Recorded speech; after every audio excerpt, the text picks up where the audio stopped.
संत रामपाल जी महाराज एक ऐसे महान संत जिन्होंने अपनी सतभक्ति, तत्व ज्ञान, करुणा और सेवा के बल पर समाज में नई मिसाल कायम की है।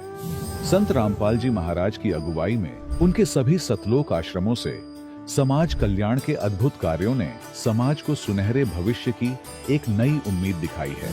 संत रामपाल जी महाराज से नाम दीक्षा लेने के बाद लाखों लोगों की लाइलाज बीमारियां जैसे कैंसर, एड्स आदि ठीक हुई।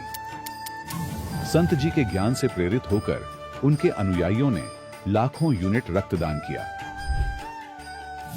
संत जी ने लाखों बहन बेटियों का दहेज मुक्त विवाह करवाया।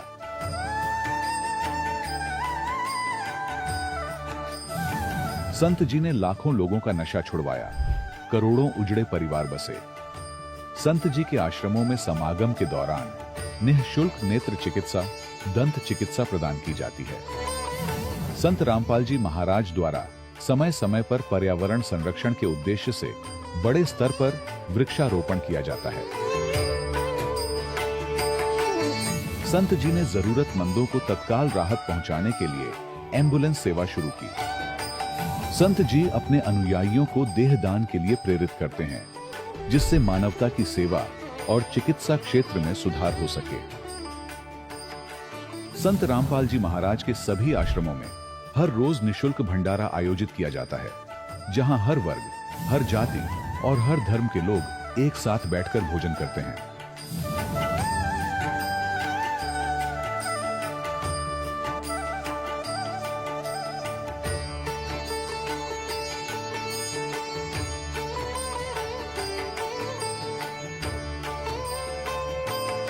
संत रामपाल जी महाराज के आश्रम में हजारों बुजुर्गों को सम्मान और प्यार के साथ जीवन जीने का अवसर मिलता है। उनके खाने, रहने और स्वास्थ्य की पूरी जिम्मेदारी संत रामपाल जी महाराज उठाते हैं। अनाथ बच्चों के लिए संत रामपाल जी महाराज के सभी आश्रम किसी वरदान से कम नहीं। यहाँ उन्हें शिक्षा, संस्कार और भविष्य के लिए बेहतर अवसर प्रदान किए जाते हैं। चाहे बाढ़ हो, भूकंप या महामारी, संत रामपाल जी महाराज और उनके अनुयायी हमेशा ही जरूरतमंदों के लिए सबसे आगे खड़े रहते हैं। कोविड महामारी के दौरान संत रामपाल जी महाराज के आश्रमों से करोड़ों लोगों के लिए भोजन, दवाइयां और जीवन रक्षक सामग्रियां उपलब्ध कराई गई। चाहे गरीब की मदद हो या किसी शोषित और पीड़ित वर्ग के हक और सम्मान की लड़ाई, संत रामपाल जी महाराज ने हमेशा ही उनकी दबी आवाज को सरकारों तक पहुंचाया है और उन्हें उचित न्याय दिलवाने में अहम भूमिका अदा की है। समाज में आध्यात्मिक और सामाजिक मूल्यों के प्रति जागरूकता लाने में संत रामपाल जी महाराज हर कदम पर मानवता के सच्चे सेवक साबित हुए हैं।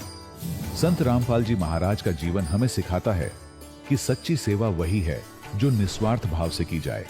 आइए हम भी इस महान सेवा के कार्य में इस महान संत से जुड़ें और संत रामपाल जी महाराज से नाम दीक्षा लेकर अपने जीवन को धन्य बनाएं।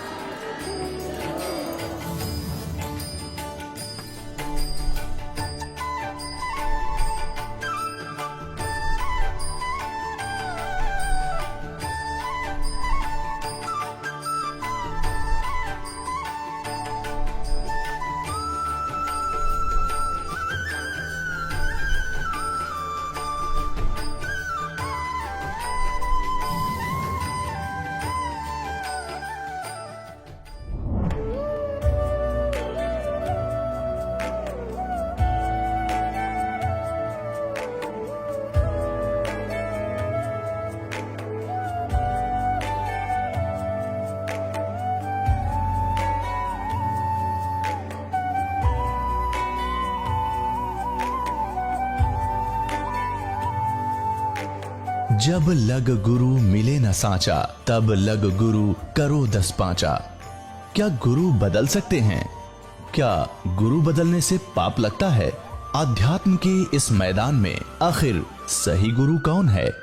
गीता जी में वर्णित तत्वदर्शी संत कौन है? इन सभी प्रश्नों के उत्तर जानने के लिए अवश्य सुनिए जगत गुरु तत्वदर्शी संत रामपाल जी महाराज के मंगल प्रवचन। सत साहिब दर्शकों, सोचिए, अगर कोई व्यक्ति अपना पूरा जीवन भक्ति में लगा दे और फिर भी उसकी आत्मा को चैन ना मिले, तो उसका भगवान के प्रति विश्वास डगमगाना स्वाभाविक हो जाता है।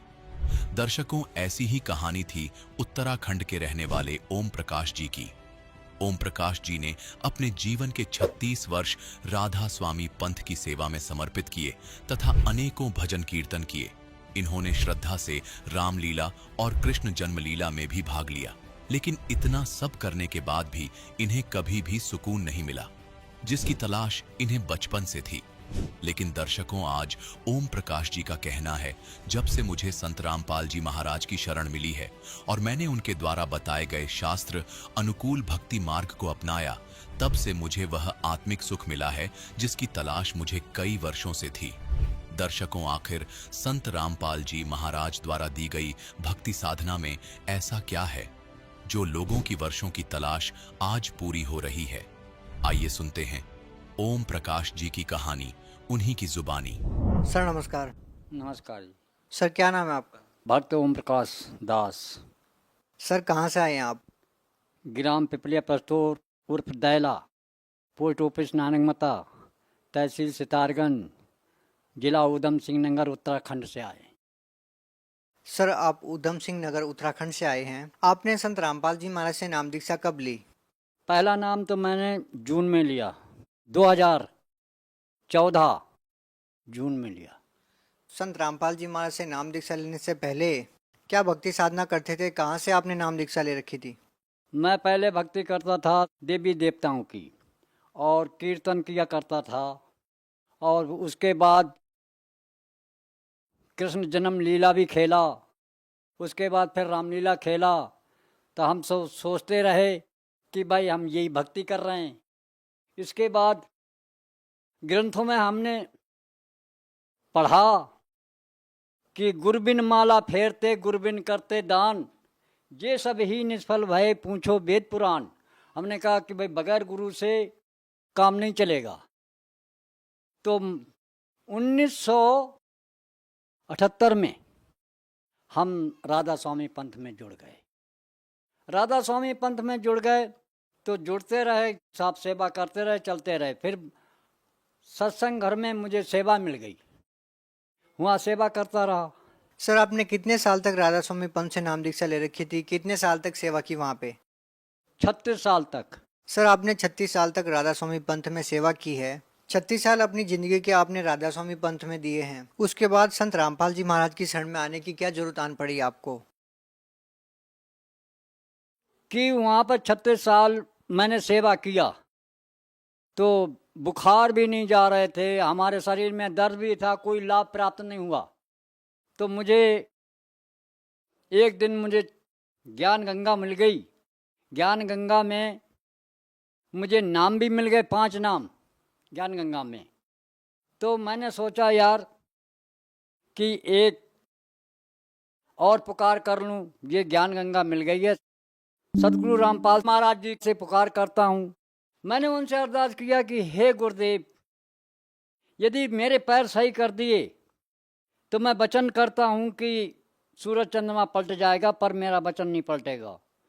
तो मैं आज से आपके नाम मुझे प्राप्त हो गए हैं, मिल गए हैं, मैं उन नामों का जाप करूँगा और ये राधा स्वामी के नाम मैं त्याग दूँगा। उसी दिन से मैंने संत रामपाल जी महाराज के नाम का सुमरण शुरू कर दिया। 3 दिन के अंदर मेरे पैर सही हो गए। तो मैंने कहा भाई मैं तो वचन दे चुका हूँ, अब मैं गुरु सदगुरु रामपाल महाराज जी के चरणों में जाऊँगा। तो मेरे साथ वाला और भी था, उसे सांस की बीमारी थी। उसने कहा तेरे पैर सही हो गए तो मैं भी चलूँगा। वो साथ हो गया, 2 हो गए हम। फिर एक और कहने लगा कि यार मैं भी चलता हूँ। तो हम 3 आदमी चल पड़े वहाँ से। हमने कहा हम देखा ही नहीं भाई हरियाणा और कहाँ पे आश्रम है, कहाँ पे क्या कुछ है। फिर एक हमारे गांव से कुछ दूरी पर एक गांव और है नमीनगर, हम उनके पास में गए, वो हो आए थे। उनसे पूछा कि भाई आप कब जाओगे हरियाणा। बोले कि भाई हम तो जाएंगे जून में, 10 जून को हम जाएंगे। तो हमने कहा हमें भी ले चलो। तो 10 जून में हम तीनों आदमी चल पड़े और वहाँ जा कर के हमने गुरु दीक्षा ले लिया, पहला नाम। तो 4 महीने तक हम हाजिरी देते रहे। अक्टूबर में जाके हमने सतनाम ले लिया। सर आपने 36 साल तक राधा स्वामी पंथ में रहने के बाद एक संत के पास जाते हैं हरियाणा में और उनसे नाम दीक्षा लेते हैं। सर आपने 36 साल तक जो साधनाएं की और उसके बाद आपने संत रामपाल जी महाराज से नाम दीक्षा लेके साधना की, आपको क्या फर्क लगा? हमें तो बहुत फर्क है, क्योंकि जहाँ 36 साल मैंने ऐसी पापड़ बेला, वहाँ कोई मुझे ना तो शारीरिक लाभ मिला, ना कोई धन संपत्ति का भी लाभ नहीं मिला मुझे। तो इसलिए मैं वहाँ से छोड़ छाड़ के यहाँ चला आया। सर ये तो बताइए, आपने एक शारीरिक लाभ की बात, यदि आध्यात्मिकता की बात करते हैं या ज्ञान की बात करते हैं तो राधा स्वामी पंथ में और संत रामपाल जी महाराज से नाम दीक्षा लेने के बाद आपको क्या भिन्नता मिली, क्या अलग नजर आया जो आपको राधा स्वामी पंथ में नहीं मिला, वो आपको संत रामपाल जी महाराज ने बताया? जब मैं सदगुरु रामपाल जी के महाराज के चरणों में आया तो वहाँ पर मैंने कमियाँ देखी कि बहुत ज़्यादा कमी मैंने निकाल दिया राधा स्वामी पंथ की। कमियाँ आपको गिनाऊं तो 8-10 कमी निकाल दूंगा मैं उसकी। प्रथम कमी उनकी ये है कि वो नाम देते हैं तो पहले नाम का छटाई करते हैं। तो छटाई करके उन्हें नाम दे देते हैं। एक को निकाल दिया और एक को दे दिया नाम। तो जो छटाई करके नाम दिया वो जा करके सब मांस मंदा खाने लग गए, और जिसे निकाला वो आज तक कभी नाम नहीं लिया और ना खाया मांस मंदा, और आकर के फिर इसी महाराज संत रामपाल जी से नाम लिखवाया उनको। तो ये है। फिर उनके आध्यात्मिक लाभ और जैसी ज्ञान जो है, कई जगह हमने ये शब्दों से पकड़ा है कि भाई सुमरन से सुख होता है, सुमरन से दुख जाए। कहे कबीर सुमरन किए तो साईं माई समाए। तो सुमरन हमने बहुत कुछ किया, फिर दुख क्यों आया, या ऐसे विचार करके संतों की फिर की कहा कि संत कर्म की रेख कटावे, संत हरि से जाय मिलावे। तो फिर सब संत अगर कर्म की रेख काट देता है तो फिर हमें दुख क्यों हुआ। ये बहुत सी कमी मैंने ऐसी देखी उनकी। तो इसलिए मैं ये कह रहा हूँ कि जो भी प्राणी, जो भी आत्माएं उस पंथ में जुड़ी हुई हैं वो अभी परख नहीं पाए हैं उस बात को। सर आप जो कह रहे हैं कि राधा स्वामी पंथ में जो श्रद्धालु है वो परख नहीं पा रहे, सर आपको 36 साल लग गए परखने में, तो वो कैसे समझेंगे इतनी जल्दी? और क्या, वो फिर कैसे समझेंगे? फिर इसीलिए तो हम उनको कहते हैं कि भाई हमें 36 साल गुजर गए। सर आपको 36 साल कैसे लग गए, क्या कारण मानते हैं आप? करते रहे, उनमें डटे रहे भाई, सेवा करते रहे, वहाँ जुड़े रहे। अब इनका कोई पता ही नहीं चला। जब इनका पता चला तो जब हमने उनको अनुमान लगाया उन शब्दों का तो फौरन हम निकल के भाग आए। और फिर ये जो है हमारे पैर, हमारी शरीर, हमें सब ठीक ठाक कर दिया परमात्मा ने। सर आपने राधा स्वामी पंथ में किस संत से नाम दीक्षा ली थी? मैंने लिया गुरु चरणदास जी से। हाँ, गुरु चरणदास जी से नाम लिया था 1978 में। 1978 में जब से मैं हुई पे रहा तो 2014 में ये घटना घटी, मेरे दर्द शरीर में हो गए, तब मैं निकल के सदगुरु रामपाल जी के चरणों में चला आया। सर आपसे एक बात जानना चाहेंगे, आप 36 साल तक राधा स्वामी पंथ में रहे हैं, आप अच्छे से ये बात बता पाएंगे कि जैसे संत रामपाल जी महाराज से जो भी नाम दीक्षा लेते हैं वो नशा नहीं करते, नशा छोड़ देते हैं, वहीं दूसरी तरफ जो भी धर्मगुरु हैं, जो भी संत हैं, वो भी अपने श्रद्धालुओं को ये आदेश देते हैं या उनको नियम बताते हैं कि नशा नहीं करना चाहिए। सर आपको क्या लगता है कि दूसरे आश्रम में इसी तरह नियमों को फॉलो किया जाता है जैसे संत रामपाल जी महाराज के आश्रम में किया जाता है? देखो, हम जब राधा स्वामी पंथ में थे, हमारा नशा नहीं छूटा। हम नौटंकी खेलते रहे, कीर्तन करते रहे, नाच भी करते रहे, कोई भी नशा नहीं छूटा हमसे। लेकिन जब से हम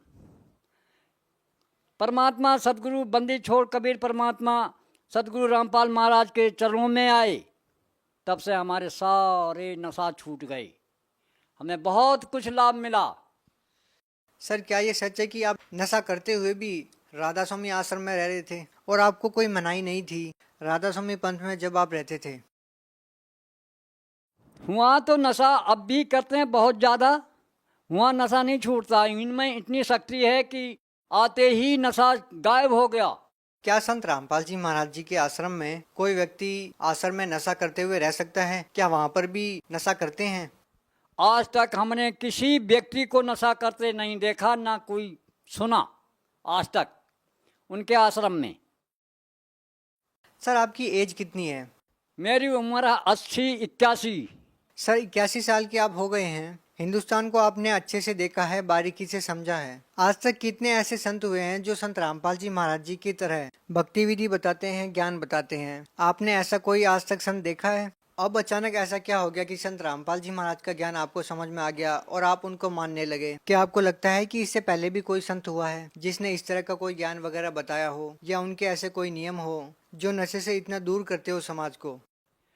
आज तक इतने साल हो गए मुझे, 81-82 मेरी उम्र चल रही है, आज तक ऐसा संत मैंने ना सुना है ना देखा है आज तक। जैसी ये सदगुरु रामपाल महाराज जी हैं, ऐसे पूरे विश्व में नहीं है। सर आपने इतनी बुजुर्ग अवस्था में संत रामपाल जी महाराज को पहचान लिया, वही दूसरी ओर राधा स्वामी पंथ में आपसे कम उम्र के एजुकेटेड लोग, नौजवान लोग भी हैं जो राधा स्वामी पंथ में अभी भी हैं, अन्य संतों के साथ भी जुड़े हुए हैं। सर वो लोग कैसे समझ पाएंगे संत रामपाल जी महाराज जी को जैसे कि आपने समझा? क्या आप कहना चाहेंगे? मैं तो ये कह रहा हूँ कि वो तो मुश्किल से समझ ही नहीं पाएंगे। जब वाणी को नहीं खोज पा रहे हैं तो वो समझेंगे ही क्या। इसलिए मैं जो भी अब भी जा रहे हैं वहाँ राधा स्वामी पंथ में, वो अभी तक समझ नहीं पाई गहराई से कि जिन ढूंढा तिन पाइयाँ गहरे पानी पैठ, मैं बबरा ऐसा बुरा रहा किनारे बैठ। वो किनारे बैठे हुए हैं लेकिन उस बात को गहराई से नहीं समझ पा रहे हैं वो।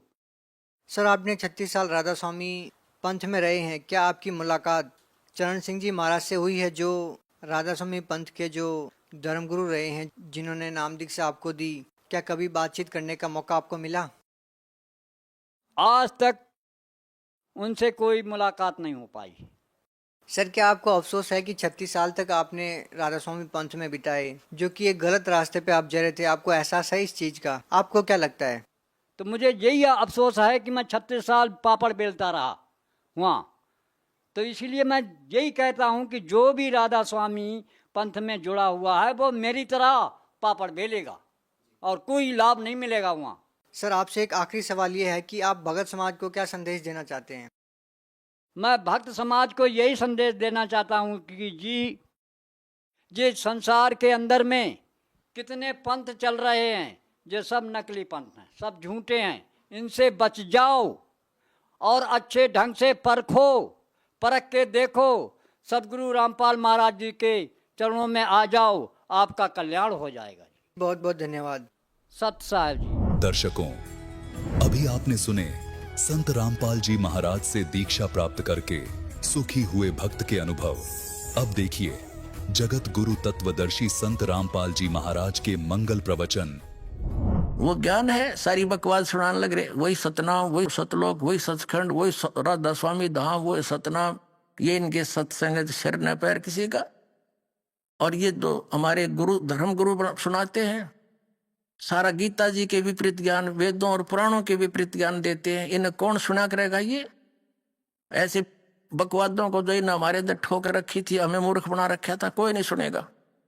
तो एक दिन ऐसा आएगा केवल यही सत्संग विश्व में और यही ज्ञान और एक भगवान कबीर साहब ही रहेगा। ये भगवान का आदेश समझ लो। और पूरे विश्व में सतयुग जैसा माहौल होगा। अब होगा ये जय गुरुदेव मथुरा वाला उस राधा स्वामी वाले ही विचारों को, शिवदयाल जी वाले विचारों को नई बोतल में डाल कर जय गुरुदेव बना कर धर गया। और सन 1950 से सत्संग कर रहा है और अब इनकी मृत्यु हुई उस श्री तुलसीदास जय गुरुदेव पंथ के प्रवर्तक की। और ये कहा करता था कि जय गुरुदेव सतयुग आओगा, हमारा जन्म भी ना हुआ था। हम जब थोड़े बहुत होश में आए, जब दीवारों पर लिखा देखा करते जय गुरुदेव सतयुग आओगा, जय गुरुदेव सतयुग आओगा। वहां भी बड़ी अच्छी बात, सतयुग आओगा, हमारा सही टाइम पर जन्म हो गया। अब कलयुग तक और आ गया पर सतयुग आसपास दिखा नहीं हमने। कलयुग और आ गया बल्कि उससे बढ़ गया। वो बहुत पुण्यात्मा थे, पिछले जन्म के भक्ति से परिपूर्ण थे, लेकिन आगे जैसे कोई बैटरी चार्ज होती है पहले की, इन्वर्टर भी, उस इन्वर्टर की बैटरी चार्ज है, चाहे उस पर चार्जर भी नहीं लगा रहा, कनेक्शन कट रखा है, तो भी वो अपना काम करती है। पंखा भी चलता है, ट्यूब भी जगती है और ऐसे लगता है बिल्कुल ठीक है। आगे चार्जर न होने से एक कदम सब सुविधाएं बंद हो जाती हैं, वो फिर फटफट करके बंद हो जाता है। तो ये पुण्यात्मा थे। शिवदयाल जी राधा स्वामी पंथ के प्रवर्तक को परम धनी मान के इसका फंस गए, उसी परंपरा से जुड़े हुए थे, क्योंकि अब स्वयं इनके वचन में शक्ति थी, पिछले पुण्यकर्मी प्राणी थे। उनसे भी अधिक थोड़े ही समय में जनता को अपने पीछे लगा लिया, महात्मा बुद्ध की तरह। और पुण्यात्माओं, सत्कर मान लेना, ये राधा स्वामी पंथ, धन धन सदगुरु पंथ, सच्चा सौदा पंथ और ये बालयोगेश्वर पंथ और ये निरंकारी पंथ, ये सारे काल प्रेरित पंथ है। और इनके द्वारा बताई गई साधना बिल्कुल यूजलेस है, इसका कोई लाभ नहीं, क्योंकि ये शास्त्र अनुकूल नहीं। तो पुण्यकर्मी प्राणी अपने आप पिछले संस्कारों से थोड़ा बहुत लाभ हो रहा था, जैसे दास बता रहा था, और इन्हीं को श्रेय मिल रहा था कुछ। अगर ये भक्ति स्टार्ट ना होती, दाता हम दया नहीं करते, तो वो चीन जैसा हाल भारत में हो जाना था और 50-100 वर्ष के बाद। ये गारंटीड बात समझे। भक्ति में आस्था नहीं रहती, सभी भगत इतने और जो की तो बकवादे, किसी ने विकार छोड़ नहीं रखे, कोई बुराई त्याग नहीं रखी है, तो सब वही नो के नो, रिश्वतखोरी, शराब के ठेके बढ़ गए, तम्बाकू का सेवन बढ़ गया, भांग पीने लग गए, सुल्फे पीने लग गए बच्चे। अब इस ज्ञान से अब धीरे धीरे देखना, ऐसे शांति आ जाएगी। माया किस लिए जोड़ती हूं? बड़ी कोठी बनाएंगे, बड़ी कार खरीद कर चलेंगे, और 1 मिनट में मृत्यु हो जा, कुत्ता बनकर सैर सपट्टा, कभी कार के नीचे घर, कभी कोठी के पीछे गए, वहीं घूमया करेगा। तो जो कार्य हमने करना चाहिए था वो भूल रहे थे हम, अब उसको करेंगे। और उसके करने से ये सुख जो भौतिक है, ये तो बिना मांगे आपके चरणों में पड़ी रहा करेंगे। ये परम पिता का वचन समझ लेना, कबीर भगवान का। सत्कर मानना। तो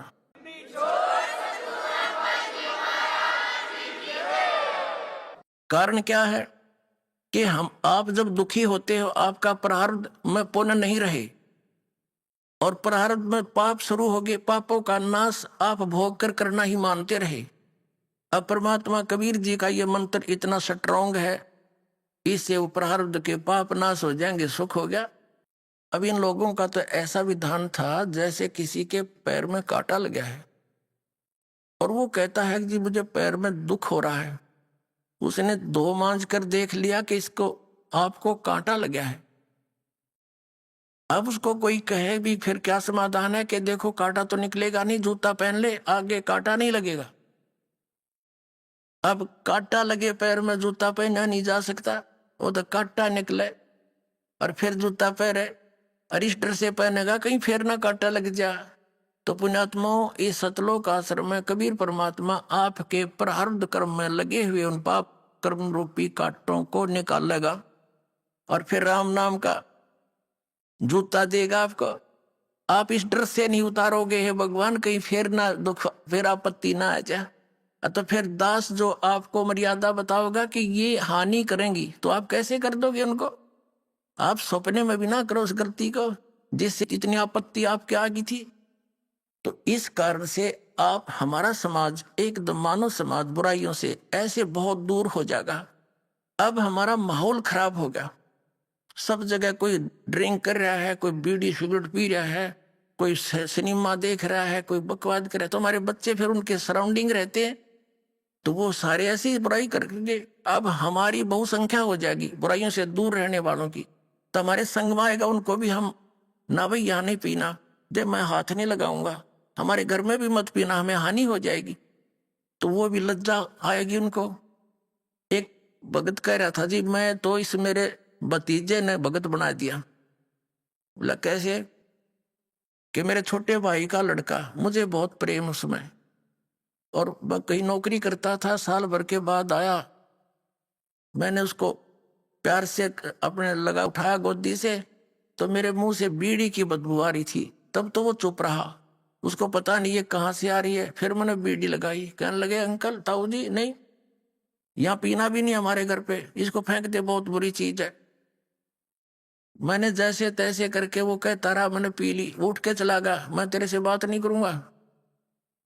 अब वो ऐसे ही करता रहा, कई बार मन में शर्म आने लगी कि छोटा सा बालक और ये डूके या बुरी चीज और मैं पीऊं। उन्होंने बोला मैंने वो फेंकनी पड़ी, नाम तो लिया और बाद में, पर उसके कहने से बुराई छोड़नी पड़ी। तो पुण्यात्मा ऐसी स्थिति आएगी, अब तो एक दूसरे ने बुराई का लगा रहे हैं, न पीले पीले के फर्क पड़े, ला एक गुट्टी ला ले हैं, और फिर ना भाई खबरदार इसका हाथ ना लाइए, दूर हमारे पास ना पीना, मेरे सिर में चढ़ जाती है। और सचमुच ऐसा ही होगा आपके कुछ दिनों। तो इस पूरे विश्व में ये बहुत जल्दी हटेगी कि सब दुखी है, ये कोई खान पीन की चीज है, मांस और शराब और ये बकवास, बीड़ी, एक तम्बाकू हुक्का पीने वाला व्यक्ति, एक सिगरेट वाला हुक्का पीता है, धुआं छोड़ता, पूरे घर के वातावरण में घोल देता उसको, तो वो उसका पिया हुआ उसके बच्चे भी पीवे, उसके सांसों द्वारा अंदर जा, उसकी पत्नी बच्चे बहन भाई सब, वो सब का नाश कर रहा है। तो इस प्रकार इस बुराई से हमने दूर होना पड़ेगा, और होंगे ही, हम बालक थोड़े ही हैं, और परमात्मा साथ देगा इस जीव का, नहीं जीव के बस का नहीं, बुराई छोड़ दे, मालिक का सहयोग भी आपके साथ रहेगा।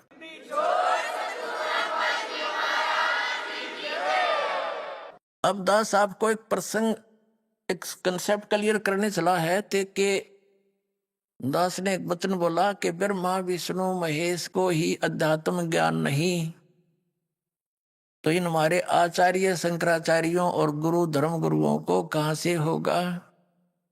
अपने आत्माओं, हम इन अपने धर्म गुरुओं से पूछा करते थे कि ब्रह्मा विष्णु महेश ये इनके कोई माता पिता हैं, ये कहा करते ये तो अजन्मा है। कुछ एक तो ये कहा करते ब्रह्मा की तो मृत्यु होती है, उसका तो सीमा है, आयु का समय है, लेकिन शंकर जी और विष्णु जी ये अजर व अमर है, ये तो अविनाशी तत्व हैं, इनकी मृत्यु नहीं होती।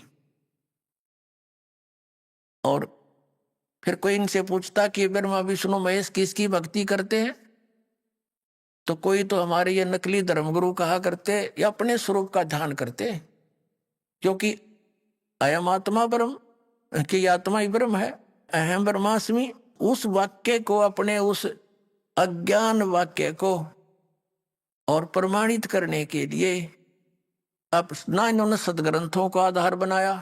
अब पवित्र हिंदू धर्म के धर्म गुरु जितने भी हैं ये पुराणों को सत्य मानते हैं, और फिर ये कहते हैं भगवान विष्णु या भगवान शंकर जी ये किसी का ध्यान नहीं करते, और कोई कोई कहता नहीं ये किसी का ध्यान नहीं करते। कोई क्या कहता है कि श्री विष्णु जी शंकर जी श्री राम का ध्यान करते हैं, और कोई कहता है कि कृष्ण जी का ध्यान करते हैं। इतना मूर्ख बना रखा हमारे को। अब ये किसका ध्यान करते थे ये आपको दिखाते हैं, और ये कहते हैं, कोई तो कहता नहीं ये किसकी भक्ति करते हैं, ऐसा कुछ नहीं है, वो कहीं नहीं करते। अब दिखाते हैं आपको इनकी जीवनी में। तो पुण्यात्माओं, हमारे लिए हमारे ग्रंथ आधार थे, आज भी इनको आधार मानकर हम अज्ञान को हटा सकते हैं। देखिएगा श्रीमद् देवी भागवत गीता प्रेस गोरखपुर से प्रकाशित।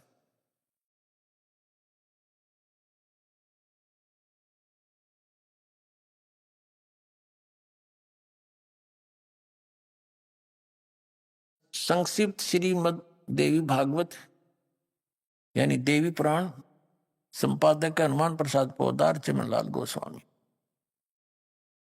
और ये गीता प्रेस गोरखपुर से प्रकाशित है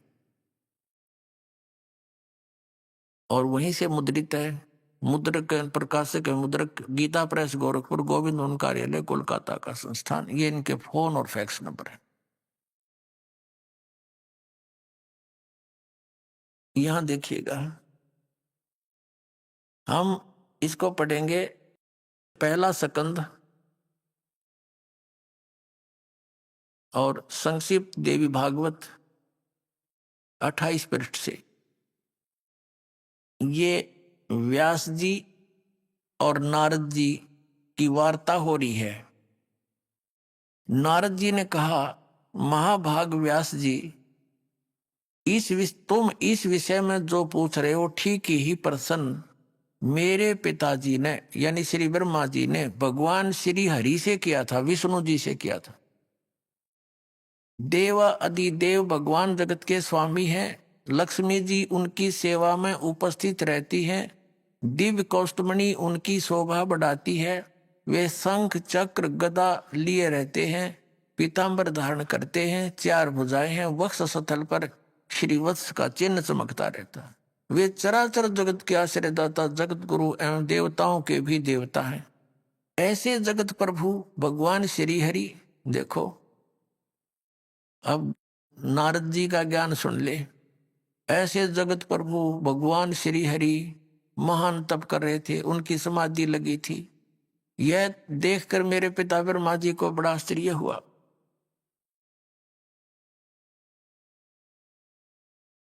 बड़ा आश्चर्य हुआ।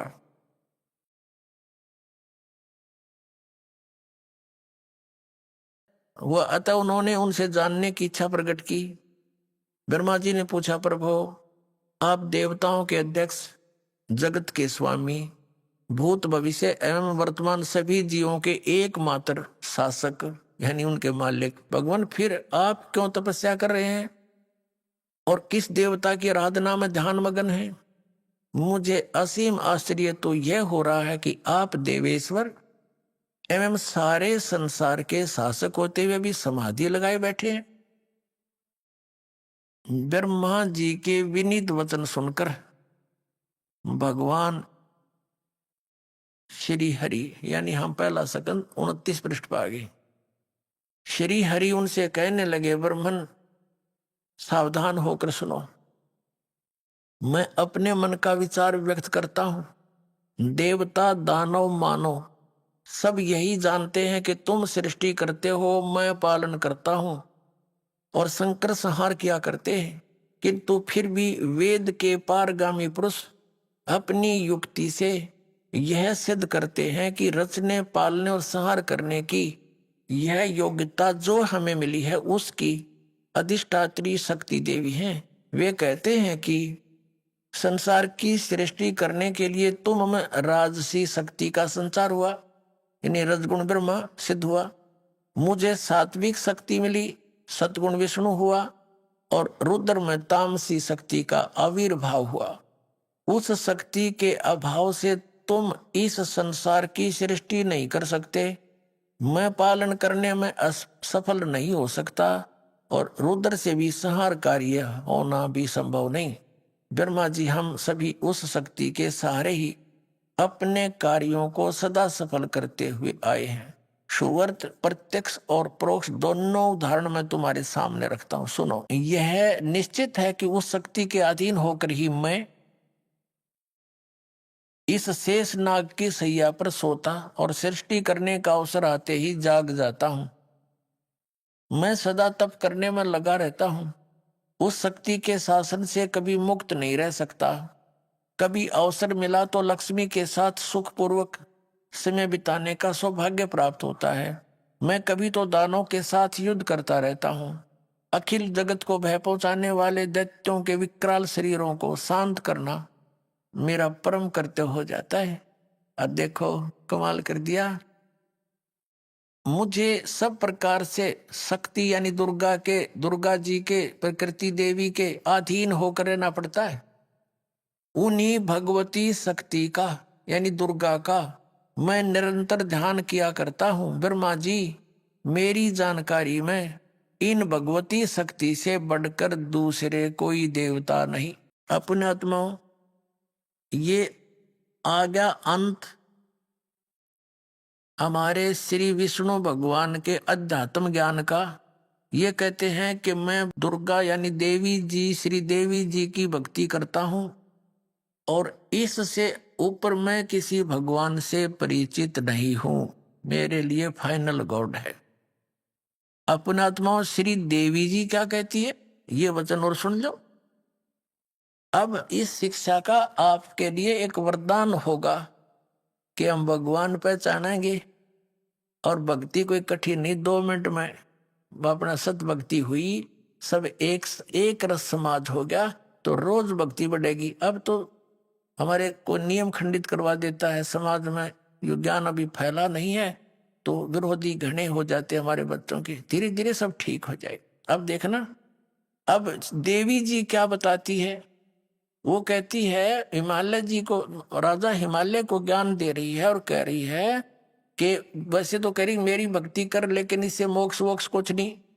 फिर कहे कि उस ब्रह्म की भक्ति करो। ब्रह्म की, उसका ओम नाम है और उसको टारगेट मानकर, इष्ट मानकर ब्रह्म की भक्ति करो। ब्रह्म लोक में चले जाओगे और सब बातें छोड़ दो, यानी मेरी भी पूजा त्याग दो। देखिएगा, ये 7वां स्कंद है।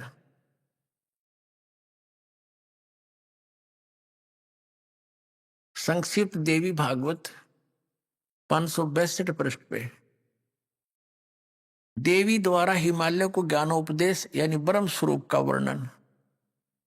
श्री देवी जी कहने लगी, पर्वतराज, ये तो उन्होंने अपने बारे में बताया। फिर यहां से कहा कि उस ब्रह्म का क्या स्वरूप है यह बतलाया जाता है, जो प्रकाश रूप सबके अत्यंत समीप में स्थित हृदय रूप गुहा में स्थित होने के कारण गुहाचर नाम से प्रसिद्ध और महान पद अर्थात परंपरा पे है। देखना, वह समस्त प्रजा के ज्ञान से परे है, अर्थात किसी की बुद्धि में आने वाला नहीं है, यह तुम जानो। जो परम प्रकाश रूप है, जो सूक्ष्म से वेतन सूक्ष्म है, जिसमें संपूर्ण लोक और उन लोकों में निवास करने वाले प्राणी स्थित हैं, वही ये अक्षर ब्रह्म है, वही सबके प्राण है, वही सबकी वाणी है। अब देखो, दुर्गा के ज्ञान से भी परिचित होते चलना। श्री दुर्गा जी के ज्ञान से वो ब्रह्म को अक्षर ब्रह्म कह रही है, जबकि यह सर ब्रह्म है। फिर भी ध्यान से सुना, वही उसी सबकी वाणी है, सबका मन है, यह परम सत्य और अमृत अविनाशी तत्व है। सौम्य, उस वेदने योग्य लक्ष्य का तुम वेदन करो, मन लगाकर उसमें तन्मय हो जाओ। ये तो वही बात आगे नीचे आते हैं। उसका ओम नाम है और ब्रह्म को लक्ष्य मानकर जीवात्मा जाप करे। यहाँ स्पष्ट कर दिया, उस एकमात्र परमात्मा को ही जाने, दूसरी सब बातों को छोड़ दे। अर्थात मेरी पूजा भी मत करना और कोई पूजा नहीं करना, केवल एक ब्रह्म की पूजा करो। यही अमृत रूप परमात्मा के पास पहुंचाने वाला पुल है। संसार समुद्र से पार होकर अमृत स्वरूप परमात्मा को प्राप्त कराने का यही सुलभ साधन है। इस आत्मा का देखो लिखा है कि अंतर्यामी रूप से वर्तमान है। इस आत्मा का ओम के जप के साथ ध्यान करो। इससे अज्ञान में अंधकार से सर्वथा परे और संसार समुद्र से उस पार जो ब्रह्म है उसको पा जाओगे, तुम्हारा कल्याण हो। यानी ओम नाम जाप करो, ब्रह्म को इष्ट मानकर, नथिंग एल्स, और कोई नहीं पूजा करनी, तो वहां उसको पा जाओगे, तुम्हारा कल्याण हो। वो कहाँ रहता है ये देखना 563 पृष्ठ पे। वह यह सबका आत्मा ब्रह्म ब्रह्मलोक रूप दिव्य आकाश में स्थित है। हो गया, ये ब्रह्मलोक में रहता है वो ब्रह्म। और ओम नाम का जाप करो, ब्रह्मलोक में चले जाओगे उसके पास। इतना सा ज्ञान देवी ने दिया। अपने आत्माओं, श्री देवी जी ने एक बात और स्पष्ट किया है कि वेदों को छोड़कर यानी और किसी भी ग्रंथ का आश्रय लेकर आध्यात्मिक साधना मत करना, वो ज्ञान भ्रमित है। इसके दिखाते हैं आपको, ये 7वां स्कंद और संक्षिप्त देवी पुराण, देवी भागवत।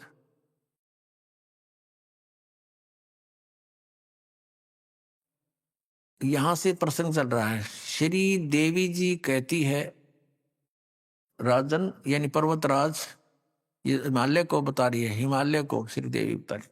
क्या बता रही है, यहां आ जाते हैं हम 571 अपने काम की बात पढ़ेंगे 571 पर। वेद में कहे गए धर्म का परित्याग करके जो अन्य धर्म का अवलंब कर लेते हैं, राजा को चाहिए कि उन अधार्मिक व्यक्तियों को अपने राज्य से निकाल दे। ब्राह्मण लोग उन अधर्मिकों से न बातें करें और न उन्हें अपनी पंक्ति में बैठावें। और देखो फिर क्या लिखा है कि इस जगत में तरह तरह के अन्य जितने शास्त्र हैं, वे सभी श्रुति और स्मृति से विरुद्ध होने के कारण तामसी कहे जाते हैं। उन शास्त्रों का नाम है वाम, कपाल, कौलक और भैरागम। शिव ने मोह में डालने के लिए यानी धोखा देने के लिए, मूर्ख बनाने के लिए इन शास्त्रों का प्रतिपादन किया है। इनमें कहीं कहीं वेदों से अविरुद्ध अंश हैं, यानी वेदों के अनुसार ही हैं। वेदज पुरुष उस अंश को ग्रहण कर ले तो कोई दोष नहीं। वेद से भिन्न अर्थ को स्वीकार करने के लिए द्विज सर्वथा अनधिकारी है। अतएव वैदिक पुरुष सम्यक प्रकार से प्रयत्न करके वेद का ही आश्रय ले, यही शाश्वत धर्म है। अब इसमें आपने ये तो पढ़ा, थोड़ा सा और कंसेप्ट क्लियर कर दें कि वर्तमान के ब्राह्मण ये जो थे, ये हमारे जो आदि शंकराचार्य और जितने वर्तमान के शंकराचार्य, ये ब्राह्मण हैं सारे। हिंदू धर्म के गुरु ब्राह्मण थे, ये ब्राह्मण हैं कलयुग के ब्राह्मण।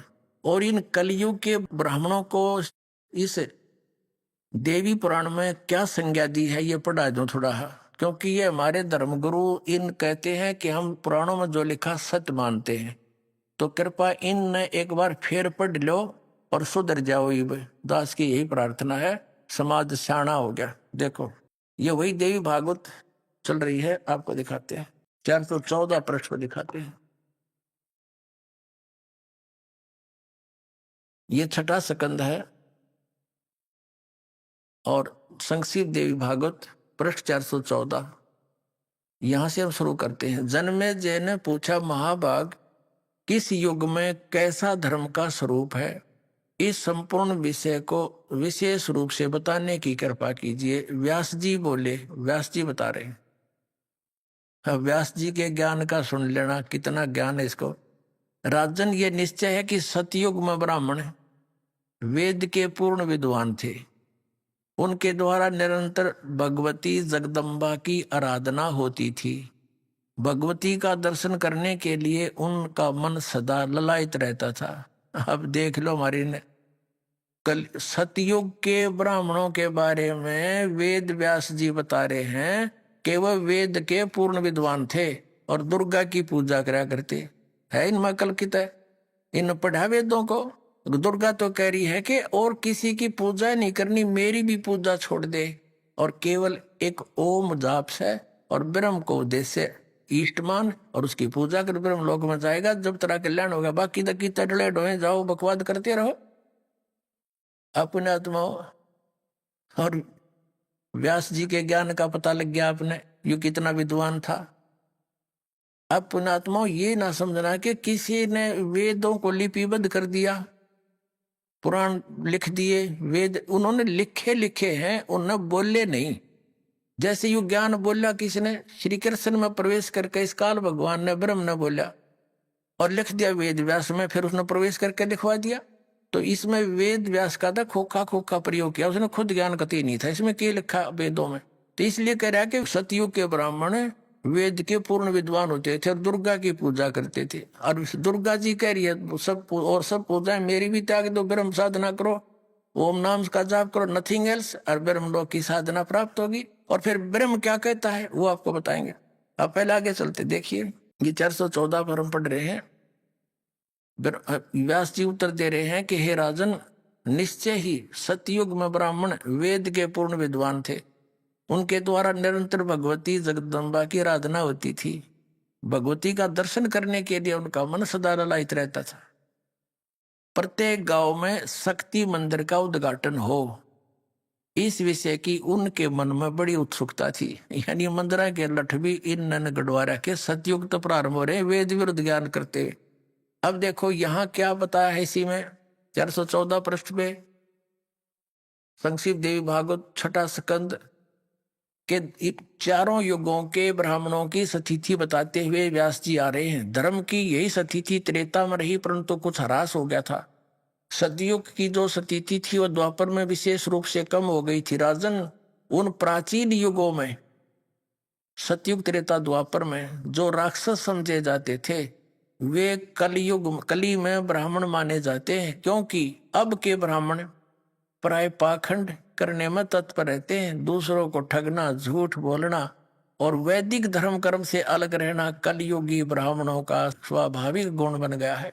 पुण्यात्माओं, ये दास नहीं कह रहा, इनका इतिहास बता रहा है कि ये वर्तमान के ब्राह्मण हैं जो ऐसे जुल्म कराया करते थे। परमेश्वर आए, कबीर साहब उनके पीछे ला दिए। अब सुनाऊंगा आपको कथा भगवान के बारे में के साथ इन्होंने के जुल्म कराया था, जो यही ज्ञान जो दास आपको बता रहा है और इन सदग्रंथों में दिखा रहा है तो आप मान रहे हो। नहीं तो ये धर्मगुरु ई फिर आग लवा दी थी ने, पर समर्थ की ओट थी। क्रोथा कांड यही कारण था सतकर्मानाथ आप जी कि इनकी दुकान बंद होने के कागार पा गई थी। इनको पता लग गया था तुम्हारे जूते लगेंगे, थोड़े दिन में जनता ने कहेगी हमारे पूर्वजों का नाश कर दिया तुमने, उनको भूत बनवाया, गलत साधना करवा के हंड धक्के खानते अन्यों के श्राद्ध निकालो, अपना पेट भरने की खातिर ये और घाटा जुड़वा दिया। जब वेदों में प्रमाण नहीं, वेदों में लिखा कि श्राद्ध निकालने नहीं चाहिए, तो मूर्खों के साधनाएं हैं कर्मकांड करना। और ये ऋषि भी मानते हैं, कहा ये है तो ऐसा ही, फिर हमारे से क्यों करवाए गए तुम अपने लालच और लोभ में। तो पुण्यात्माओं, अब आपको बताते हैं कि अब दुर्गा जी के अध्यात्म ज्ञान का तो ये आ गया अंत के ब्रह्म की पूजा करो, केवल ओम नाम है, ब्रह्मलोक में चले जाओगे बस। अभी आपने सुने संत रामपाल जी महाराज के मंगल प्रवचन। आइए अब सुनते हैं संत रामपाल जी महाराज से नाम दीक्षा लेकर सतभक्ति करके अद्भुत लाभ प्राप्त करने वाले अनुयायी के विचार। दर्शकों, यदि ऐसा हो कि कोई व्यक्ति पूरे समर्पण के साथ भक्ति में जीवन व्यतीत कर रहा हो, सुबह शाम पूजा आरती कर रहा हो और वह अचानक अपनी आस्था को पूरी तरह से बदल दे। दर्शकों, ऐसी ही कहानी थी हिमाचल प्रदेश के रहने वाले नवीन जी की। नवीन जी और इनका पूरा परिवार हिंदू धर्म में प्रचलित सभी भक्ति साधनाओं को करता था और इसी को मोक्ष मार्ग मानता था। लेकिन वर्षों तक इन सभी साधनाओं को करने के बाद भी इन्हें न शारीरिक सुख मिला और न ही मानसिक शांति। लेकिन दर्शकों, आज नवीन जी का कहना है कि जब से मैंने संत रामपाल जी महाराज से नाम दीक्षा ली है, तब से न केवल मेरा मन शांत हुआ है, बल्कि मेरी शारीरिक समस्याएं भी समाप्त हो गई हैं।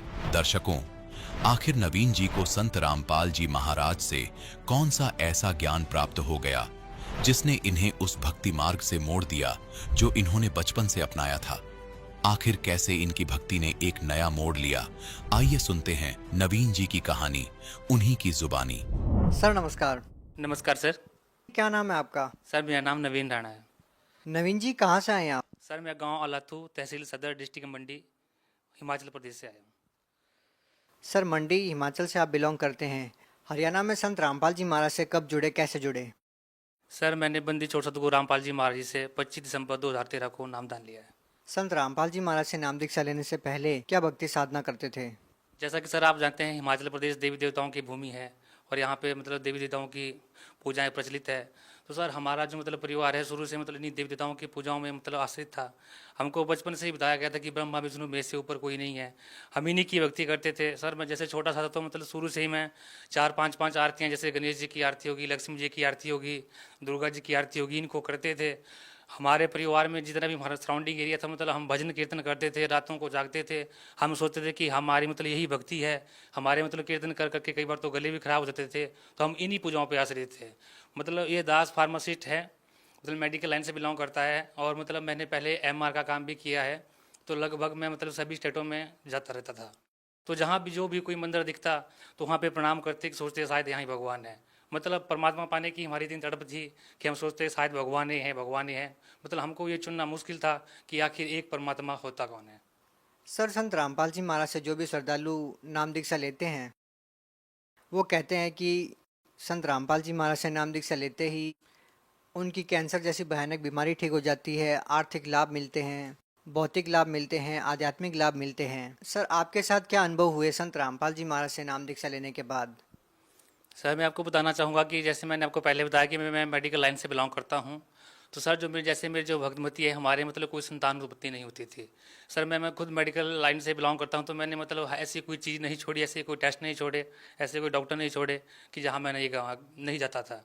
मतलब जैसे भी शाम को आते, जैसे कोई टेस्ट की रिपोर्ट नेगेटिव आती, ऐसा आता, तो अक्सर मतलब भक्तमती में से कहते कि शायद हमारे मतलब नसीब में संतान उत्पत्ति का सुख नहीं होगा। मतलब अंदर अंदर से हम बहुत दुखी थे। फिर एक दिन ऐसा हुआ, मेरे पिताजी को किसी पंडित ने ज्ञान गंगा पुस्तक दे दी, वो भी किसी पंडित ने दी। हमारे घर में मतलब पंडितों की इतनी मतलब ये करते थे कि कोई भी पंडित आए तो मतलब उनका चरण स्पर्श करने, उनसे आशीर्वाद लेने हैं। ये एक भ्रांति थी। जैसे आपको पता है कि जो पुरोहित होते हैं, पंडित होते हैं, मतलब ये वेदों के ज्ञाता होते हैं, तो इनके चरण स्पर्श करने चाहिए। तो वो जो ज्ञान गंगा बुक पिताजी को दी उन्होंने, तो पिताजी ने सोचा कि किसी ब्राह्मण ने दी है तो किसी सोच समझ के दी है।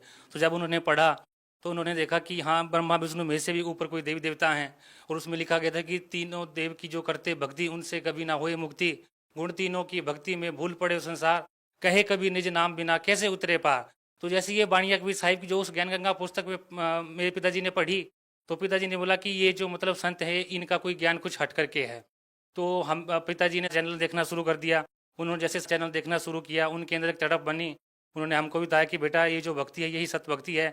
तो मैंने बोला कि पिताजी देखो, आपके तो बुजुर्ग हो चुके हैं, हम तो अभी यंग हैं, हम अपने देवी देवताओं को कैसे छोड़ सकते हैं, कैसे कर सकते हैं।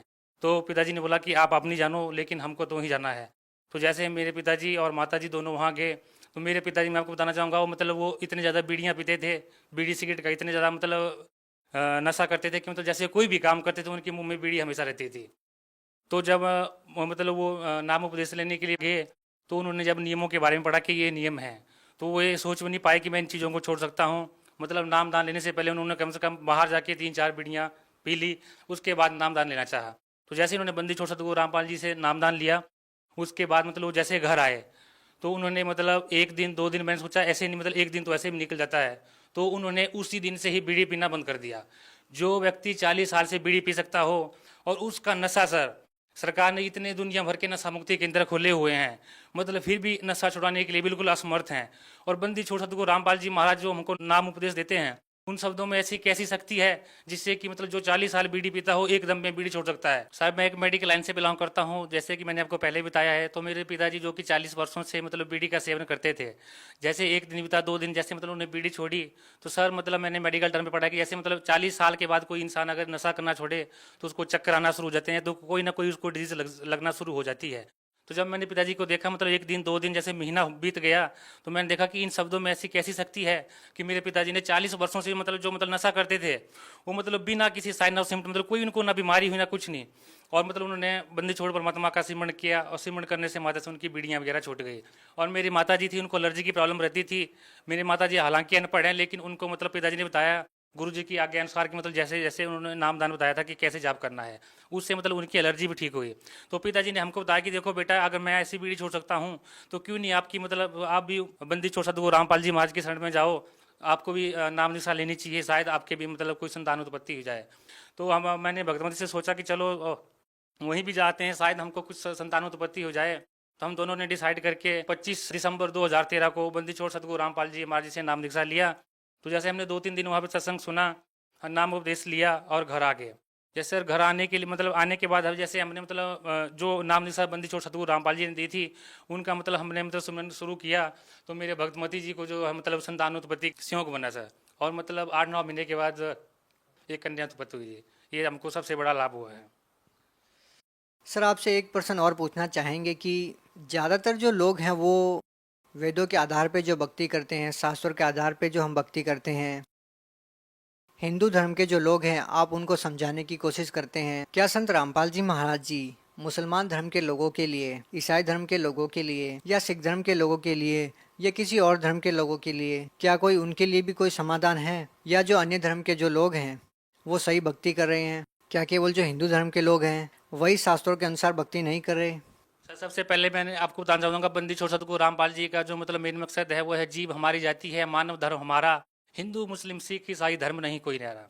सर कोई भी धर्म न्यारा नहीं है। मतलब जो वेदों में जो लिखा गया, हमारे जो बंदी छोड़ सतगुरु रामपाल जी महाराज उन्होंने कुरान शरीफ हो गया, गुरु ग्रंथ साहिब हो गया, बाइबल हो गया, गीता हो गया, उनका एक एक प्रमाण करके दिखा दिए हैं कि देखो क्या लिखा है। बंदी छोड़ सतगुरु रामपाल जी महाराज कहते हैं कि वेद कतेव झूठे नहीं भाई, झूठे वो हैं जो समझे नहीं। मतलब इनके जो हमारे जो पहले के जो धार्मिक गुरु हैं इनको आज तक यही समझ नहीं आया कि पूर्ण परमात्मा कौन है। इन्होंने अपने किताबों में बेशक लिख दिया कि हाँ परमात्मा जो है साकार रूप में है, उसकी शरण में आने से सारे कष्ट दूर हो जाते हैं, लेकिन जब इनका अनुवाद करते हैं तो करते हैं कि परमात्मा निराकार है और जो आपके पाप कर्म है वो भोगने से नष्ट होते हैं। सर ऐसा कैसे हो सकता है कि संत रामपाल जी महाराज ने ही सही अनुवाद किया? संत रामपाल जी महाराज जी जहाँ तक हम जानते हैं कि बहुत से ऐसे अनुवाद करता है जिन्होंने संस्कृत में पीएचडी कर रखी है, जिन्होंने ग्रंथों को बहुत ही अच्छे से गहनता से जांचा है। क्या उन्होंने भी अर्थों का अनर्थ किया है? क्या संत रामपाल जी महाराज ने ही सही अनुवाद किया है? क्या ऐसा लोग विश्वास कर सकते हैं? सर जैसे कि आपको पता है आजकल सर पढ़ा लिखा समाज है, सभी एजुकेटेड हैं, तो सर आजकल के ज़माने में किसी वेद शास्त्र को पढ़ना एक आम बात है। आजकल के ज़माने में सभी के पास फ़ोन है, इंटरनेट है, खरीदने की कोई ज़रूरत नहीं है, आप इसको डाउनलोड कर सकते हैं। तो बंदी छोड़ सतगुरु रामपाल जी महाराज जी ने हमको वही शब्द बताए हैं जहाँ की हमारे जो धार्मिक गुरु हैं उन्होंने उनका जो गलत अर्थ निकाला हुआ था। बंदी छोड़ सतगुरु रामपाल जी महाराज जी ने हमको यही बताया कि देखो जैसे गीता में लिखा गया कि सर्वधर्मान परित्यज्य एकम शरण ब्रज, कि सभी धर्मों की कमाई छोड़ के एक परमात्मा की शरण में जाओ। ब्रज जो शब्द है उसका अर्थ है जाना, और जितने भी धार्मिक गुरु हुए उन्होंने उसका शब्द किया है आना। तो अगर मतलब ये कोई संस्कृत का जो पीएचडी जो जिसने की है, जिन्होंने धार्मिक गुरुओं ने, उन्होंने भी जो मतलब पीछे से जो रंग चढ़ता आया उसी के रंग पे चढ़े। अगर कोई भी भगत जो मतलब संस्कृत का ज्ञाता हो या कोई भी जो एजुकेटेड पर्सन हो, वो संस्कृत का शब्द कोश खोल के देख सकते हैं कि किन शब्दों का अर्थ क्या है और बंदी छोड़ सतगुरु रामपाल जी महाराज ने किन शब्दों का कैसा अर्थ किया हुआ है। सर जैसा कि अभी आपने बोला कि कबीर साहेब, सर संत रामपाल जी महाराज जी भी कबीरपंथी है और साथ में हिंदुस्तान में करोड़ों की संख्या में कबीरपंथी हैं और संत भी हैं, लेकिन कोई भी संत कबीर साहिब को भगवान नहीं बताता। यहाँ तक कि आम लोगों के लिए कबीर साहिब एक नया शब्द है, उन्होंने कबीर दास ही सुना है और उनको कवि मानते हैं लोग। लेकिन एक संत रामपाल जी महाराज मात्र एक ऐसे संत हैं जो कबीर दास जी को कबीर साहिब कहते हैं और भगवान सिद्ध करते हैं। सर क्या आप मानते हैं कि कबीर साहिब भगवान हैं? यदि मानते हैं तो किस आधार पे? सर इस बात की गवाही हमारे जो भी पवित्र वेद हैं, चारों वेद हैं, हिंदू धर्म की बात नहीं कर रहा हूँ, अगर सिख धर्म की बात की जाए तो गुरु ग्रंथ में भी गुरु नानक जी के जो मतलब गुरु हुए हैं, कबीर साहिब हुए हैं, उन्होंने भी यही माना है कि हक्का कबीर करीम तू बेअब पर्वतीगार। और मतलब उन्होंने यही भी कहा कि भाई सूरत मुलुक की वेश ए ठगवाड़ा ठगी देश, खरा सियाणा बहुता भार ये धानक रूप रहा करता। वहाँ भी उन्होंने साफ स्पष्ट शब्दों में बताया कि ये धानक रूप रहा करता, कि ये धानक जो है यही पूर्ण परमात्मा है। और यही वेद जो है हमारी गवाही करते हैं। ऋग्वेद में भी प्रमाण है कि मतलब जहाँ मतलब कवि शब्द का मतलब जो कवि ही लिखा हुआ है उसका इन मतलब जो हमारे आर्य समाज जो हैं स्वामी दयानंद सरस्वती जिन्होंने इनका अनुवाद किया है, उन्होंने कवि का मतलब बिल्कुल गलत निकाल दिया है। कवि का जो अगर मतलब कवि का अगर आप मतलब शब्द निकाले तो उसका मतलब कबीर होता है। जैसे यजु का मतलब अगर आप निकाल तो यजुर्वेद होता है। तो इन्होंने शब्दों का अनर्थ करते हुए मतलब जो है तो कबीर साहिब की जो मतलब जो परमात्मा है इनको मतलब ऐसे ही छुपा दिया था कि ये एक संत हैं। लेकिन सर ऐसी बात नहीं है। आज का जो समाज है वो एजुकेटेड है, अब वो इतिहास नहीं दोहराया जाएगा। आप देख रहे हैं जगह जगह बंदी छोड़ परमात्मा की हर जगह मतलब ज्ञान प्रचार रैलियां हो रही है। ये जो पुस्तक हैं जैसे ज्ञान गंगा है, गीता तेरा ज्ञानामृत, भक्तों को फ्री बांटी जा रही है, तो हर जन जन तक संदेश पहुंचाया जा रहा है। अब ये इतिहास नहीं दोहराया जाएगा। अब एक संत को मतलब बंदी छोड़ परमात्मा को पूर्ण परमात्मा के रूप में माना जाएगा। जी बहुत बहुत धन्यवाद। सत साहिब।